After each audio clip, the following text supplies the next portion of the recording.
Music by Shams Jamil.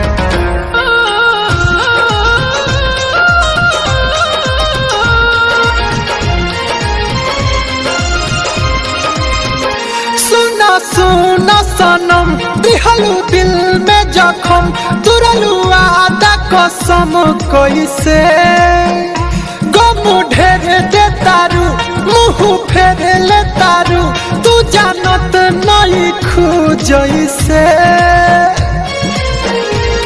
काहे हमसे कहत बारू कि तोहरा से मतलब नहीं खे काहे हमसे कहत बारू कि तोहरा से मतलब नहीं खे। म्यूजिक बाय वैभव निशान।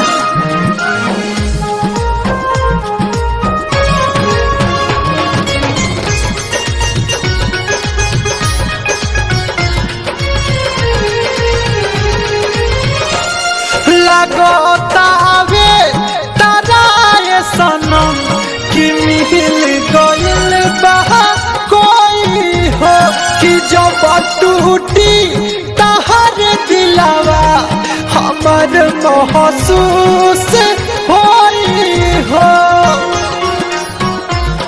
लगतावे ताराए सनम कि मिल गइल बा कोई हो कि जब टूटी तहर दिलावा हमर महसूस होई हो जहर जाई तारा बुझाई कि सब कुछ ना होला पैसे काहे हमसे कहत बारू कि तोहरा से मतलब नहीं खे।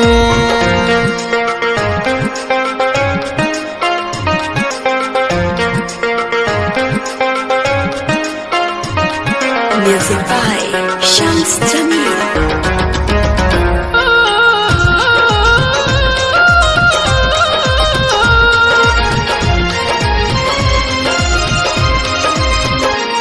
कहे दीपक तू छीनलू हक कि भूल जाए प्यार कोइला हो हजियत बानी सुनाए रानी ई देहिया बेजान भइला हो ए बेवफा कहे दीपक तू छीनलू हक कि भूल जाए प्यार कोइला हो हजियत बानी सुनाए रानी ई देहिया बेजान भइला हो सुनो बेरहम ए बेवफा सनम ना प्यार बदनाम कर ऐसे काहे हमसे कहत बारू कि तोहरा से मतलब नहीं खे।